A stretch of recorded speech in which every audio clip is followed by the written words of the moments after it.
dying bee sends a signal to the hive. It provokes the entire colony to attack.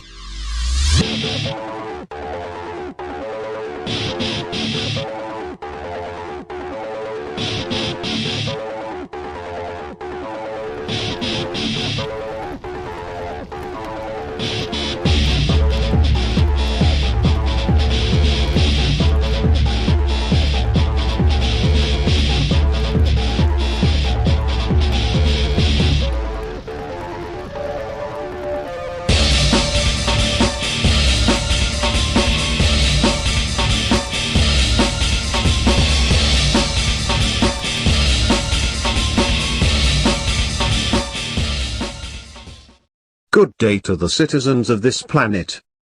We are anonymous. The Dakota Access Pipeline, a $3.8 billion, four-state project designed to carry oil from North Dakota to Illinois, has become a rallying point for American Indian tribes and others determined to block it. Here's a look at the key players connected with the protest, which began in April, heated up during the summer and boiled over this month with some 400 arrests. The pipeline company, Energy Transfer Partners, or ETP, is a Fortune 500 oil and natural gas company based in Dallas. It is the main owner of the pipeline, along with Sunoco Logistics Partners and Phillips 66. Launched in 1995, the company now has about 71,000 miles of natural gas and crude oil pipeline. The Dakota Access project would add 1,200 more miles, and ETP has long had a goal of finishing it by the end of 2016. The company warned in court documents that a delay in construction would cost it $1.4 billion in lost revenue in the first year. In August, the company announced it had sold nearly 37% of the project to Enbridge Energy Partners, the company that developed the Keystone XL pipeline, and Marathon Petroleum Corporation in a deal worth $2 billion. The tribal chairman, Dave Archambault II, leads the Standing Rock Sioux tribe, whose reservation on the North Dakota-South Dakota border sits close to the pipeline's path. The laconic 45-year-old, whose tribe helped build a lawsuit against ETP and the federal government, has himself been sued by ETP for interfering with the pipeline and been arrested.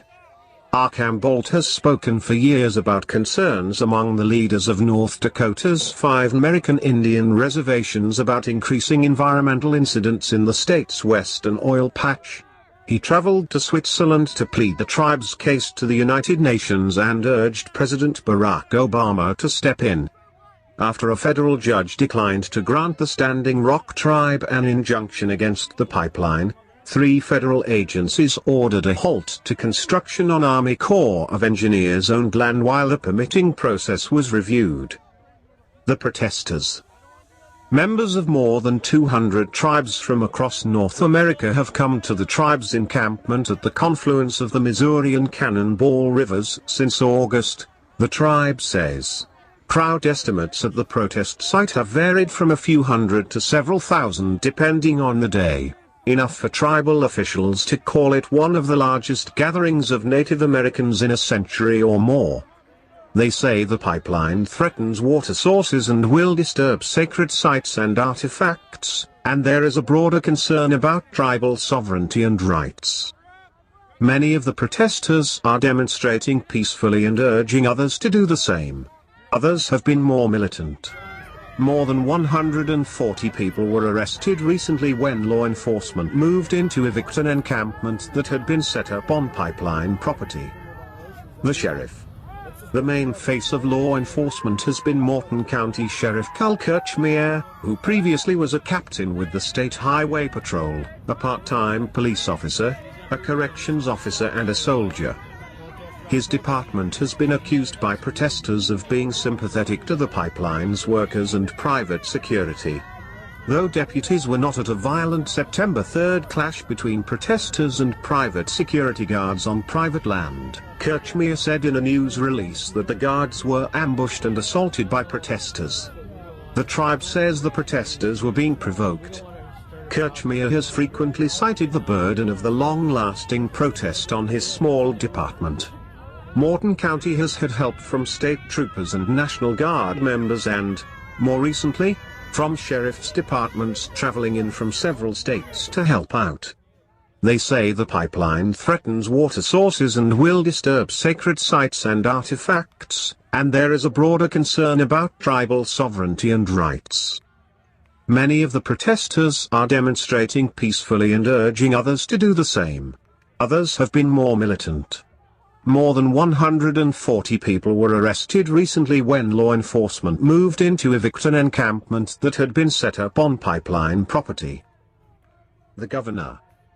When the Dakota Access Pipeline was announced, North Dakota Governor Jack Dalrymple had just urged industry and government officials to build more pipelines to keep pace with the state's oil production, which is second only to Texas.